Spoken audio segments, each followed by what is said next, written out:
I'm Maria Menounos, and you're tuned in to AfterBuzz TV, the ESPN of TV talk. Now, let the buzz begin. Hello, and welcome back, everybody. We are back finally for a spectacular one-night engagement to discuss Penny Dreadful City of Angels episode 7, 8, 9 with an emphasis on 10, our season finale. I am not alone. I could not do this alone. I'm your host, Cody Epperson, and I am joined by my fellow co-host, Mr. Adam Carr. How's it going, man? What's going on, man? I'll be your Sancho Panza throughout this whole thing tonight. Doing well. How are you? Hope you're well. I know we're missing a little bit of the team, but we're gonna keep it going. Yeah, we'll keep it going. I'm doing well. It's good to be back. It's been a minute. We missed the last, or not missed, but we haven't recorded for the last 4 or 5 episodes. So we got a lot to talk about. We do. Should we catch up on episodes 7, 8, and 9 right now? Yeah, let's pop in. Let's just jump in real quick. So unfortunately we don't have Brian with us tonight. We're waiting for Tori to join. Hopefully she'll pop in shortly. But in the meantime, let's talk episode 7 real quick. I just want to jump in and get started because we got so much to talk about. Episode 7, Maria and the Beast. And what I recall from this episode is Maria, who is the mother of Detective Tiago and the whole family. Mm-hmm. She's a maid at Dr. Kraft's house in Pasadena. And the literal devil moves in to the house and and Maria, the mom, is now literally working for the devil. And I thought that was such a crazy irony and a twist. Adam, how did you feel about that? I mean, I feel good because Tommy's so freaked out by that little Frank, that little oh, poor child. Tom. Oh, they're no. like, and she's like, maybe that should share rooms. Yeah. I'm like, so he can kill him? Sure. Right. He kills his hamster. That was so messed up. So yeah, I mean, it's pretty terrible. She's horrible. Maria, it's funny. This the Vega family is like the Skywalker family in the Star Wars universe. They're just around where all this big stuff is going down, and whether they have villains come out of their family or heroes. Tori, hello. Yes. Hi. Y'all, I don't know why I thought this started at 8. You're here now. We're talking about ladies and gentlemen. 7. We have the lovely and fantastic Tori Weaver joining us. Thank you so much for coming on, Tori. Hello. Hello. Welcome. Good to see you. We were to catch you up real quick, Tori. You haven't missed a whole lot. We're just because we're covering 7, 8, 9, and 10. We're gonna focus on 10, but we just want to skim 7, 8, and 9 real quick. We're just still talking episode 7. Okay. Yeah, they're crazy. I also wrote some stuff down here. Let's see. I love Brian, the kid who's gonna make the rocket for the Nazis. Oh yeah. He had a very it reminded me of like an alternative facts or like just rebuff of what's going on, because when everyone was dogging the Nazi party, he's like, no, that's just politics. That's just the paper or the media, how they portray them. That they're really not that bad. They're just trying to do these things, and you guys, you get so caught up in the dramatic of you take them literally, and I'm just taking them seriously. And I feel like that is absolutely what we've done with politics on either side. We're either taking someone literally or we're taking someone seriously. And I think, as we've learned from history, Nazism has always seemed to be around the United States. It's nothing new, but it's definitely creepy. Again, just hearing Hitler's grandiose plans of building his quarters in, Hollywood. Like it's, I don't know. It's creepy. Yeah, it's there's definitely, I know we're kind of trying to keep it per episode, and I feel like when you get into series like this, you don't know what happened on what episode at this point. I know, right? But there are so many parallels to what is happening now. It's almost like, and I think we've said this even before some things have happened in our current reality. We've just said how much this series really mimics and mirrors what's going on. And I think in every episode I had to I don't know, just kind of like take a moment and really like take it in, because those words or whatever the script was saying at the time just really resonated with what was happening here, especially in the finale, which we'll definitely get to. But I was just like, Oh gee, yeah. I don't need, and of course, when you're writing these things and filming them, you can't predict the future. So nobody knew what was going to be going on. And of course, these issues aren't new, but they just really speak to the times that we're experiencing now. And I think this was just like beautifully timed, even though it was like a Oh yeah. coincidence. Yeah, it was crazy coincidence. Like I literally watching at least the season finale for sure, and even episode 9, I was just like, whoa, like this is like really on the nose, like really just like speechless. Like it was so that's what it is. Precise on what we literally have seen in the being all living in Los Angeles, like what we have seen in the last few weeks. I just want to note, as we get to the end of episode 7 here, jump to 8, there was like one positive thing, even though Friar Tuck, the poor hamster, died. Maria goes all out in the end because Penny Dreadful, the Angel of Death here, has made herself visible to her throughout a lot of the episode. And in the end, she shows up at her place of prayer and worship, and Maria is strong enough to banish her out. So that is important to note, that even though it seems that there are these huge conspiring powers, the power of faith still seems to be enough to drive out something that evil. And then, of course, this brings us into, let's see, episode 8, where Maria is helping Tommy bury the hamster, Friar Tuck, and she says, like, I believe you, and she gives him the little coyote necklace to like wear around his neck to help protect, which of course is going to draw some major shit fireworks going later on in the episode.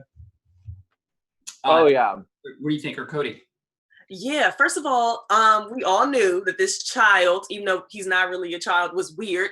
And I hate, I'm not saying this, I'm not talking about anybody's kid, because technically he's not a kid, but I was just like, I knew that him coming into the house with the other boys, it was going to be an interesting dynamic. And I think a lot of people just in our reality in general kind of don't really pay attention to kids. They kind of say, oh, like, get over it, like you guys will be friends. They just kind of assume that like kids don't have a good sense of judgment or a good sense of what's going on. And I love how this show kind of wrote that in there, because one, I think we all can agree a child will tell you the truth.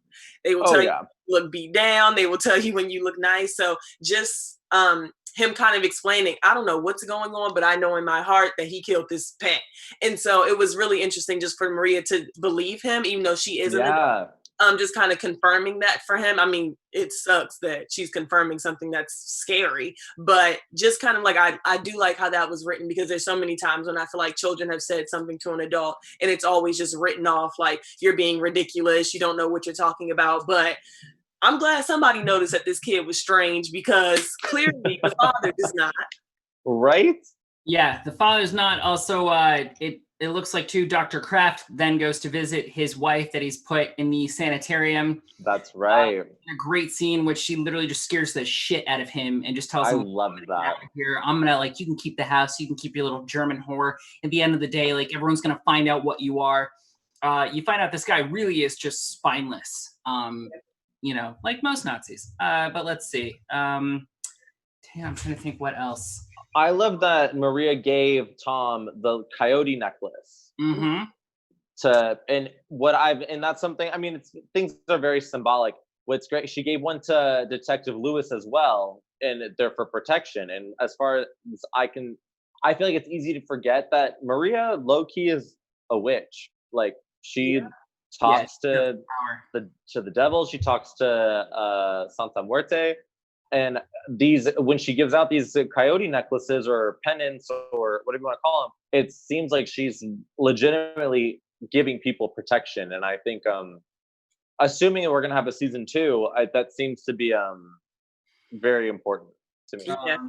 I think it was also very telling of just family dynamics that we see now. I think so many of us, like, we've kind of seen that, and depending on what you believe on, it just kind of like our families, especially our mother's thoughts, prayers, energy, just kind of being over us has probably protected us from a lot of things, whether it's in the literal sense, because moms can always sniff out the bad friends, or just kind of like having that healing energy that you really feel like has protected you, maybe in a sense like protected you from something that you didn't even know was happening. And I was like, it's just nothing like that mother love, you know what I mean? And I was like, wow, even though this is kind of in a different sense, and she definitely does have healing or protecting powers, which is, like you said, Cody, we've definitely seen in this series. It just kind of like played to that, wow, like I don't know what would have happened to me if I didn't have my mom's energy and her prayers and her thoughts over me. Oh, And speaking of mothers, I'm going to segue over to Sister Molly's mother, who we see in this episode has a huge change in attitude toward Detective Vega, which I thought was so crazy because the first time that they interact, she's not even low key. She's very pretty much just racist and rude to him. And in this scene, they get together. I don't know if Lewis goes and talks to Townsend, and Vega goes and talks to. I wrote down Holy Mother because I can't remember her name. But and she's so nice to him, and she's so welcoming, and let me show you. And I think, and it's because in the new, and this is something that was my prediction, which we learned in episode 10 was truth, was that her mother is who is responsible for the murders in episode 1. Or it seems to be that case.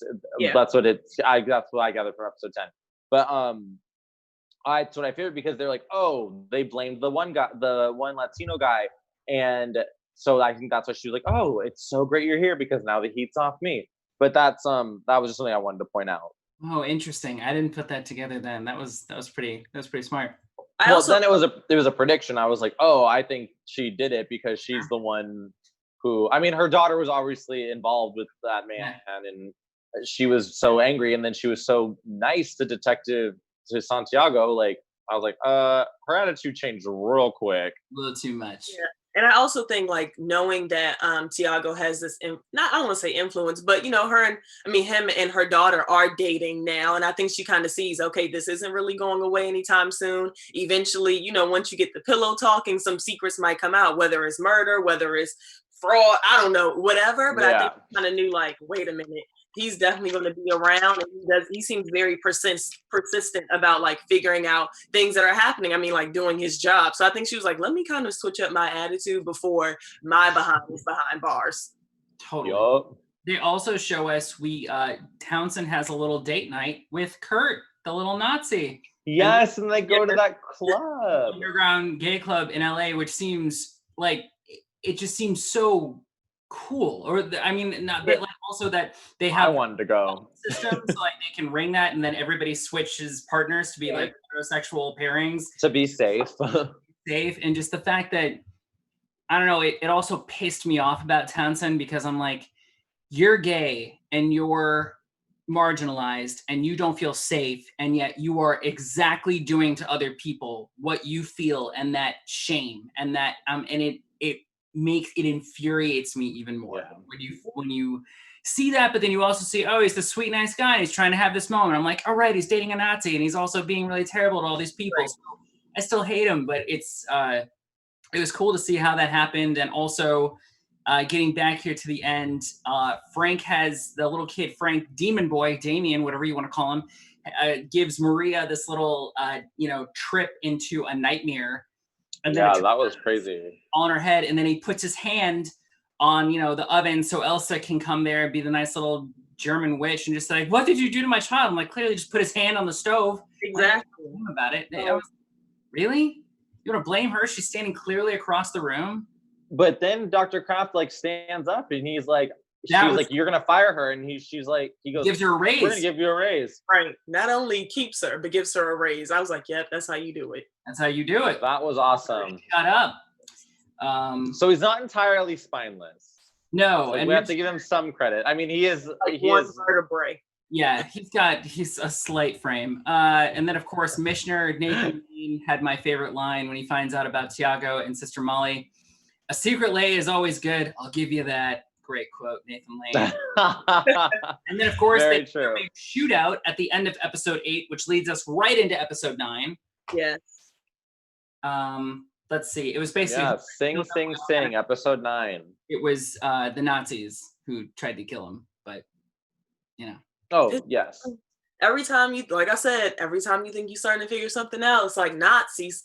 They just come and you're just like, what is going on? But Well, the first note I have for this episode is that Detective Lewis like literally goes to that country club and just walks in and starts talking to like the main Nazi guy. It was like, you know what's up, I know what's up. Here's a gun. If you want to just do it now, just kill me. And he's like, and then Goss does the really psycho evil genius thing and starts telling him about his kids and about how his kids are. oh yeah. And he's like, you're going to be a grandfather again. And you're like, holy shit. These are, it was like a Kaiser Sose moment when Kaiser Sose's henchman like starts telling each of them, like, this is who we're going to kill in your family if you don't do what we're going to do. And you're like, these are bad guys. Like, these are very bad guys. Yeah. So yeah, I thought that was crazy.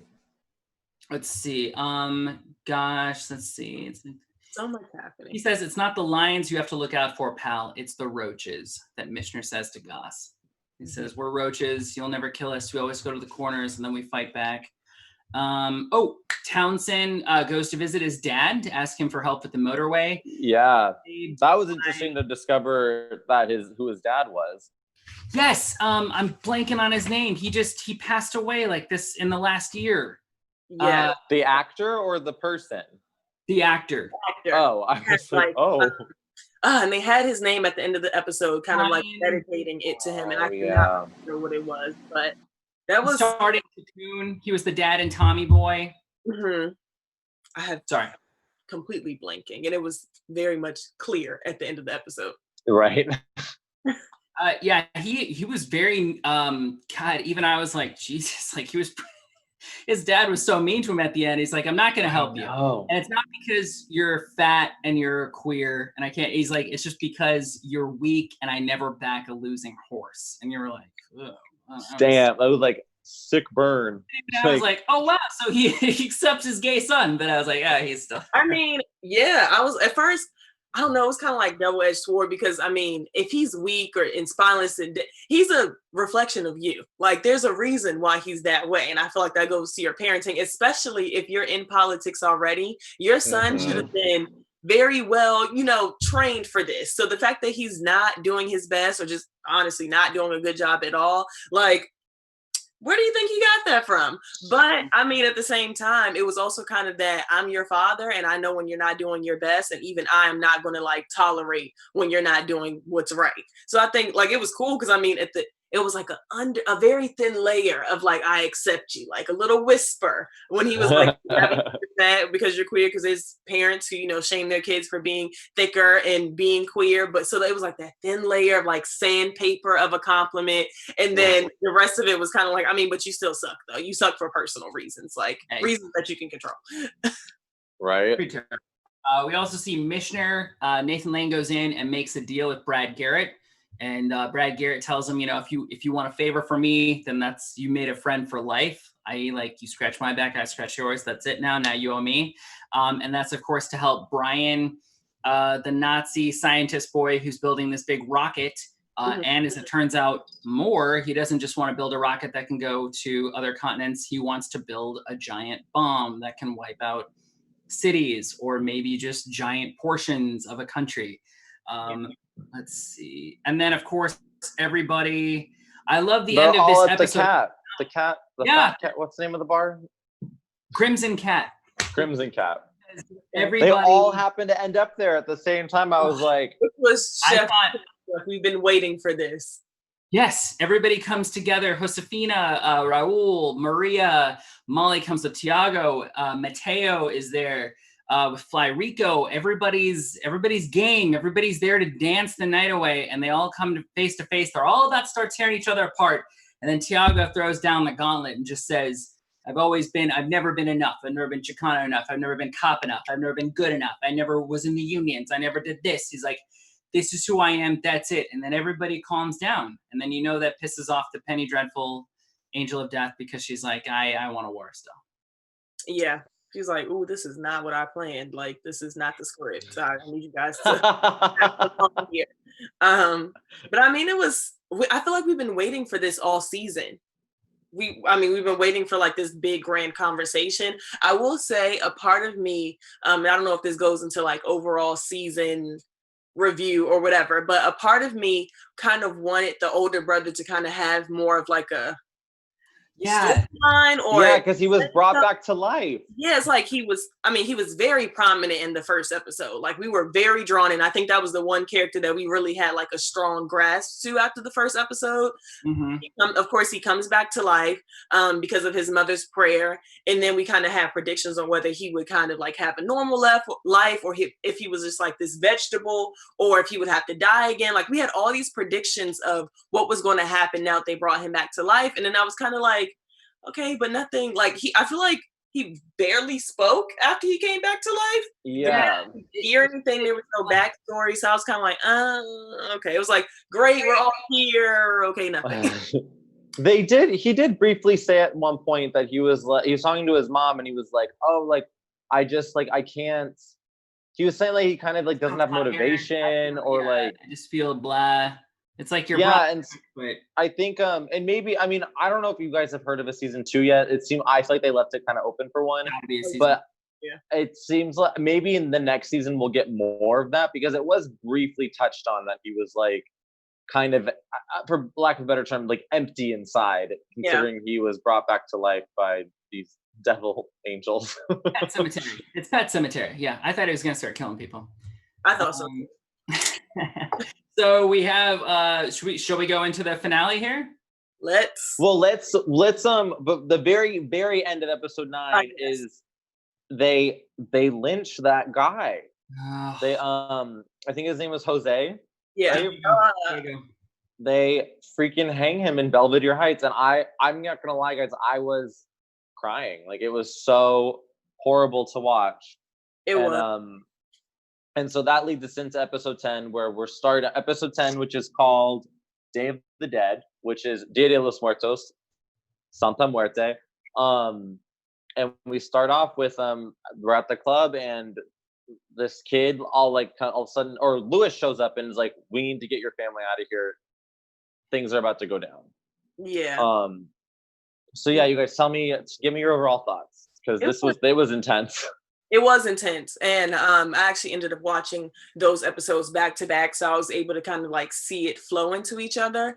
But it was from a film point of view, like from the directing and the writing and stuff, very well done, because you have you kind of have everyone on the dance floor. The music is chaotic, but like also upbeat and really nice and heartwarming. They just had this like family reunion moment, but then you're also like flashing to these images of them chaining Lewis to the back of the truck, and like then they end up lynching the guy, and it's just kind of like your brain is like, wait, what is happening? And honestly, like, I was trying to focus so bad because they were switching between, I didn't know if they were going to kill Detective Lewis. I was like, what is going on? And honestly, crazy enough, even though this is the series finale, and I mean the season finale, and we've seen all these horrible things happen, I was still shocked that they did that. Like, I don't know why. I expected to be a very smooth transition to where the guy was going to end up.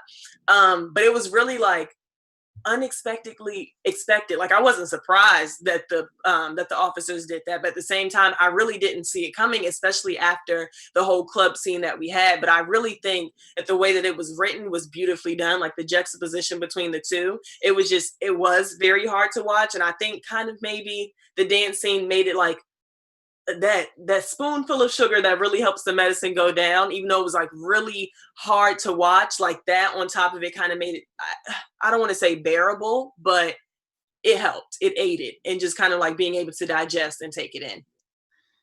Well, yeah, and especially too, I feel like a lot of companies now, and like Hollywood's talking about how they have to kind of revamp and redo how they portray cops. And I feel like a lot of people are saying that they're changing their scripts, they're changing their storylines. This show was made before everything that's happened the last 2 or 3 months. So the fact that they're portraying dirty cops and showing that, again, like, it is a systemic problem, because it's not just a few bad apples. This is where everybody's told they're the enemy. This is what happens. This is what we do. They're trying to kill us, so we have to kill them first. And it just kind of shows you that oppressive nature of, are they the good guys? I don't, because literally every time we've seen a cop in this show, they're raping, molesting, beating, pillaging, raping, taking whatever they want, and then they hold up a badge and go, well, I got this, so I'm protected. And then God forbid you fight back or do something against them, then it's going to come down even harder, tenfold on you. So the fact that this show nails it, and I feel like, I'm sorry I wasn't able to get Michael Gladys, the guy who plays Councilman Townsend, on this. They're moving today to his new house, so he was like doing all this stuff. And I talked to him briefly last week, and he's like, it's amazing how spot on the scripts were. He's like, with everything going on right now, that literally everyone making the show was like, it is very important that we show that, you know, races, that people, everyone, you know, it's a concerted effort. And that is what went into the bloods and the blood and bones of building Los Angeles. It was about putting people in a certain place and keeping them away. And it's this same old thing that just hasn't gone away. Yeah, it was hard to swallow. It's almost kind of, after you saw episode 9, the end of episode 9, you're like, you really had to take a breath before you went into episode 10. No matter if you watched it right after or a week after when it aired, you kind of was like, okay, if that was not the season finale, what am I about to get into? Because you can only imagine. I mean, we see that now and we know how we react to things that happen now. And so you can only imagine how, when it's dramatized on the TV, how it's going to play out. But it was definitely like, this is not good, but a great way to set up for season 2.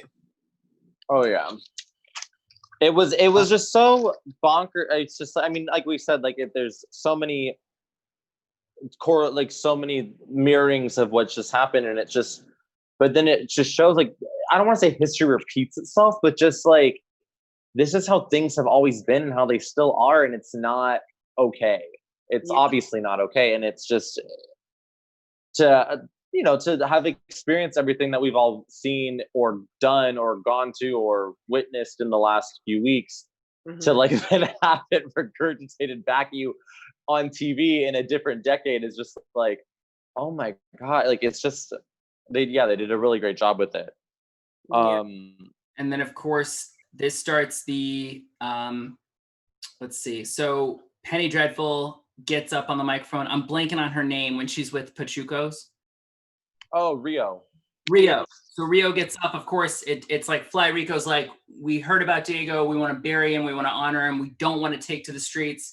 And she's like, no, take to the streets. Do this. And as soon as she starts saying that, and then you see Elsa in the car with Dr. Kraft and the kids, and they just saw Robin Hood. And I'm like, oh no, these people are going to come through. And then she's going to do something. And then Frank, the little demon child, screams. So Dr. Kraft accidentally hits the car forward. That hits somebody. Then a couple sailors come out. Everybody starts fighting. And there's your race for it. Now it's starting. So now everything bad can happen. The motorway can happen. You have your headlines. You have white people villainizing everybody else who's not white. Like literally just as bad as it could get. You watched it all just rip apart. Yes. And I thought that all the different versions of Penny Dreadful were going to like meet up in this one spot. And I wanted so bad for like anybody to just like look at her in these 3 different areas and go like, okay, hold on, wait a minute. Like, there's something bigger that's happening here. I don't know why I thought that was gonna happen, especially when the Fly Rico is that her? Rita? When she was like on top of the car, but then like her other version, Elsa, was here, and I was like, can the husband just turn his head for 2 seconds and realize like she looks just like her, and that both of them are trying to kill you? Like, it just, I really thought I was going to get that moment. Then I also wanted her other version, her secretary version, to be there somehow. I really wanted like it all to come together and somebody to like look at all these people here, like, okay, wait a minute, this isn't right. But of course we didn't get that. I also just want to say in this moment, Rio takes the opportunity to kill Fly Rico, plunges the knife, twists it, and then hands it to Mateo and says, you know, the king is dead, long live the king. I just want to say this is my grape soda pop that I'm having in honor of Fly Rico, because the first time we see him, he's getting a grape soda from the vendor. It's for Fly Rico. I did love Fly Rico. I liked him a lot. He's a great character. He was, he really was. And again, like, I don't know why these things are like predictable-ish. like when you think of these situations, the things that happen after them, the reactions are kind of like, okay, you would think that would happen, but don't tell me why I was surprised that Fly Rico was dead. I was like, wait, no, this is, I like gasped out loud. J- I wanted more of his character. I really Yeah. did. I did not see that coming. Of course, I knew that Penny Dreadful was there to like, shake stuff up, and she wasn't going to be peaceful anymore in this episode because in all of her versions, she's kind of just a mess. But I didn't see that coming. Were you guys surprised, or am I the only one that's like late to the party of realizing what's going to go on? I'm not. It's kind of what you were saying before. It's like I didn't see it coming, but I'm not surprised because the way our Natalie Dormer's Deadly character is, it's like if you don't fit in her plan, then she don't need you anymore. So when at the club, when he's like, no guys, we're not gonna fight this, we're gonna go and get our friend and we're gonna give him a proper burial, when he's not doing what she wants him to do, that's when she was like, I don't need this guy if he's just gonna not move my plan along. Which is And exactly what her Elsa character is doing with Dr. Kraft. And she's been building up last couple episodes, be a Nazi, be proud, be a strong, proud man. And then, of course, this whole fight, the guy smashes a bat into the car. Little Tommy gets a glass in his head. And I was like, oh, there we go. Here's the moment now where the dad's going to be like, I can't even protect my kid, so I have to become a Nazi in order to do that. And I'm like, and now he just did that. And, of course, she does the big salute, the Heil Hitler in the family room. Ugh, it's just... Yeah, that was icky. I've never wanted to punch a woman in my life, but I just would love to punch a Nazi lady and because you can't feel bad if they're Nazis, right? You don't feel bad. Yeah, I guess I don't know. Like, I can't sit here and be like, yes, domestic violence. But, she's a demon. I'm just saying she's a demon. Yes, I mean, but granted, Adam, she's a spirit. So. True. So she'd probably kill me. We'll see how well that goes. Townsend is happy now. He's getting his motorway built. And also he's most likely going to be mayor. So we'll see what happens in season 2. Oh, yeah. He said, you guys. Oh, sorry.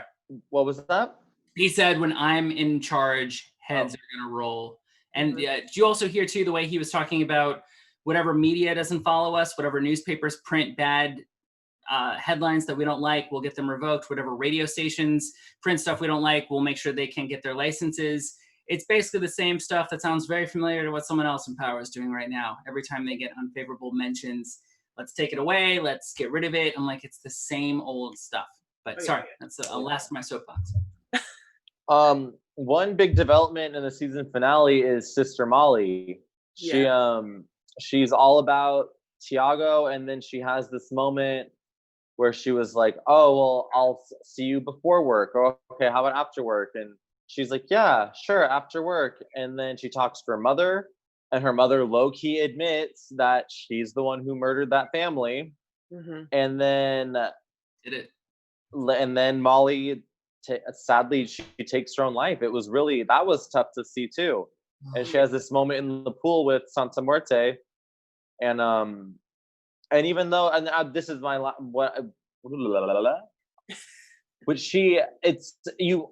don't know about you guys. I've grown to very much have a strong disdain for her mother. However, to watch her mother find her dead daughter in the pool, like my heart was like ripped out of my chest. Like I couldn't, regardless of how icky she is as a character, like I can't imagine. Yeah. And I mean, even though I think we all have not liked her mother throughout this entire season, but even when they were talking, like her mother feels very strongly about what she did. Like she feels like that was part of her being a mom, whether we agree with her decisions or not, whether they're seen as evil, illegal or any of the sorts, like that's still, like you can still see that she still has that motherly love, even though it's not the conventional way that we, feel like we should see it. So to still like be a mom and find your child dead in the pool, like you can still, like I knew that was still going to be gut wrenching for her, even if we feel like she's the villain of the series or whatever. Like that's still her child. And that's one thing that I do like about the series, is that everybody is humanized at some point. Like even if you hate them, even if they're Nazi, if they do this, if they do that, they all have these very raw moments of like, okay, maybe I don't hate you as much. Like, I'm so sorry. Like, I agree, Cody. Like, I was definitely like, I couldn't imagine. Even of all the things that she's done, I was just like, this is awful. Like, this is awful. Yeah, it's like that was her escape. Like she felt so trapped by her mother in the church, and she was like, I'm gonna go away, I'm gonna go away. And in the oopsies. And in the back of my head, I didn't expect her going away was literally going to be gone forever. Yeah. And it didn't seem like that was her plan until her mother admitted that she took care of the family from the beginning. Yeah. And in my notes, even in the previous episode, when I thought that the mother did kill the family, like I had said in like episode 7, I thought Molly was a part of it. And so this episode brought to light that Molly didn't even know that was the thing. She was just like, I'm just caught up in something that I was in the wrong place at the wrong time. But Molly really like had no idea what was going on. And I thought that was crazy because I thought Molly was in on it. Yeah. What do you guys think was going through Molly's head? Like, just between that conversation and deciding to take her life, like, what do you think she was kind of carrying? Because like you said, Cody, I don't think that was her original plan. I do think that she just kind of wanted to find a different alternative to really live her own truth, but not be attached to the church, not in this type of way. So what do you guys think? I mean, obviously her mom admitting, but just tell me what you guys think was going through her mind during that time. I mean, oh, please, Adam, go. Oh, no. You go. I feel like it was because obviously she's been struggling with her own identity throughout the season. And I feel like her plan was she wanted to legitimately run away with Tiago. But I feel like maybe when her mother told her that she was the one who killed the family from the beginning, that I feel like maybe her mind went to like, then she already was having such an identity crisis that like, now she knows like this identity that has been fabricated for her is partially responsible for like the demise of like family. And like she was having an affair with the father of that family, but I think on some level there was an emotional attachment too. I don't think it was just, oh, he gets me nice things. So I think she just, maybe that was it, was like she already was having trouble figuring out who she was herself, then to have it layered on like, oh, I'm also unknowingly a part of this like evil, corrupt thing that is so the exact opposite of what I believe or want. And it might have just been, it seemed like it was just too much to handle, but maybe there's something I'm missing or not grasping. I think it broke her heart when her mother was like, and I'm sorry too, like we had to kill the kids, we had to kill the whole family, didn't want to, we just wanted it to be the guy because he was threatening to come out against you, but we had to do that. That's what I had to do. And just the fact that Sister Molly, her entire life has been used for whatever her mom needs to advance. So, she left her in a car with guys who were drinking and molesting her so that they could trade for shelter. Like that was very like her mom has always used her. So I think this final last recourse was, this will be my decision and this will be how I leave, because the way I have stayed on this planet has never been my choosing or what I wanted to do. And I feel like that was her final rebellious move. That was just like, you're not going to keep me anywhere now, and I'm not going to be responsible for you doing anything anymore in the name of, the church or the temple. And also, of course, want to get to Brian next, was in the car, Rocket Boy with Brad. Yes, thank you. I wanted to mention that too. And Tiago. And of course, just starts telling him, oh, I already figured out the rocket, but next up is this bomb. And it's going to be like dropping 1,000 suns. And when he's just so cavalierly discussing destruction and very death, casual, and all three guys are just sitting in there like, holy shit, if we let this kid go, there's a very good chance that he could build stuff for the Nazis that will destroy the planet. And so I thought it was a very cool moment because they all kind of decided without saying anything, we got to kill this kid. Like, and it was, he got to go. He's got to go. So when they stopped the car and, Michener says, I got to take a leak. Why don't you come out with me and take a leak? I'm like, oh, he has to do it. Like, and there was this is the moment. Yeah, it's very, and Nathan Lane just does it so well, but he's just like, I got to do it. I don't want to do it. And then when he tells him, like, look up at the stars, you see how beautiful. And it's just like, he's like, look at life. Look how you want to destroy all of this. Therefore, I have to destroy you. That's it. It broke my heart. That moment, honestly, it broke my heart. Yeah, that was a crazy thing because like you said, like as we're all like they're all in the car, just kind of like, huh, Right. Like, yeah, okay. you're gonna make a bomb. Oh, okay. Right. And Oh, imagine being so proud of something like that you've done, and you literally have, I mean, I don't think he has no idea, but just imagine thinking you're doing something so harmless, but you're so proud that you got it done, and you're just like sitting there gushing over it, and everybody's like, girl, what? Like, it was kind of like a kid like doing something wrong but not knowing that it was like a bad, like saying a curse word and not knowing that it was a bad thing, and then everybody's like, I'm gonna let you rock out, but then after this I have to discipline you in some type of way. yeah. It was just like, this is awkward. You know, notwithstanding that every person literally who was responsible for building the atom bomb or different stuff regrets it, hates it, wishes they could uninvent it, that literally you're just making stuff that will be, you know, destruction. So anyway, Debbie Downer there moment. But as we're wrapping up to the end here, they built the motorway. They did everything. Yeah, I was gonna say they built the motorway, and and it was so crazy the way they I think Tiago says it, which I was a little again too on the nose. As had some cheese, but it was extremely relevant. It's like they're not building motorways; they're building walls, and it was a very powerful statement, and Very poetic. yeah, and it was just like it's true. It's exactly what they're doing, and it's bonkers because the way that this city currently is built is very much like that, and it was just so crazy to end the series too with they're standing there watching the construction start, and we have Townsend, we have Miss Lady Devil Church, we have the Nazis all standing there watching the construction, and that was our sweet kiss of death into the end of the season. And Penny Dreadful, she shows up at the end to talk to Tiago and says, when the world's ready for me, I'll be there. Yeah. Ready to fight me. Will you do whatever? And so the fact that he's aware, so maybe he'll be a bit more open to everything Maria says next season. Hopefully we'll see now Townsend's in bed with these Nazis. They're thinking that they're going to, you know, build the next Reich in America for 1,000 years. This whole season felt a little bit like season 1 of Game of Thrones. Like it was just setting up all these characters. And now, maybe, yeah. Leo's over here with Pachuco. Tiago's over here with Michener. Like City of Angels needs us, pal. Raul's still figuring out what he's doing. Maria's fighting Elsa and the Germans, and Dr. Kraft is becoming a Nazi. Like everybody's picking their sides now. It's like a modern day Game of Thrones a little bit, but I'm really excited for season 2. There's got to be a season 2. Yeah. Set up too nicely for a season 2 for us to not get one. We just need to be able to film again. Right. Exactly.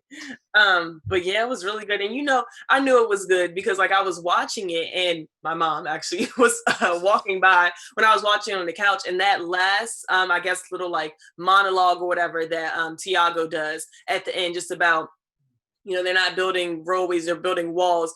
She like looked and it kind of like caught her attention because I mean, you don't know. Honestly, she probably didn't know if CNN was on, if Penny Dreadful was on, or something from last year was on. It was just so relevant that it really does make you raise an eyebrow because it could apply to almost any time in history, especially when you're talking about United States history. So I was just like, we've got gold. We've got gold. Beautiful. I think guys, towards the end here, should we? Yeah. I'm at a loss for words. It's been, sorry, I have this little thing in front of me. You guys, it's been such a great season. I very much look forward to more. If those of you listening and watching, thank you so much. Comment. We would love to get back to you because there's so much more on this show that we probably haven't touched on that we should touch on because there's literally so much content to discuss. But in the meantime, before that happens, you guys, where can you be found outside of this panel, Tori? Yes, while we wait for them to be able to film season 2, you can find me on Instagram at Toxic Model or on Twitter at Tori with 2 E's. Like I say all the time, click around the channel, see if there's something that you like. If there's a show that you're an obsessed fan over, we're probably covering it in some type of way. So definitely look over there. You might find our faces. Excellent. How about you, Adam? I'm Adam here, Horribly Hollywood Single. Check me out Instagram, Facebook, also on AfterBuzz TV, Horribly Hollywood Single. We talk bad dates, and you guys are great. Thank you so much, and look forward to seeing you in season 2. Yes, and I'm Cody. You can find me on Instagram at Cody Epp, CODYYEPP. You can bounce around AfterBuzz. I have a few different shows up on there going around. And yeah, we look forward to a season 2, and hopefully we'll see you guys soon. So thank y'all for listening, and thank you for watching. Bye, guys. It's been a good season. Bye, guys. Bye. Our founder, Kevin Undergaro, and me, Maria Menounos, would like to thank you for tuning in to AfterBuzz TV. Remember, we're not just the first, we're the biggest in the world, and we're the only destination for all your favorite TV shows. Whatever you crave, we've got it. So go to AfterBuzzTV.com and check out our lineup. Buzz you later. The views expressed herein are those of the hosts only and do not necessarily reflect the views of AfterBuzz TV or its owners or principals.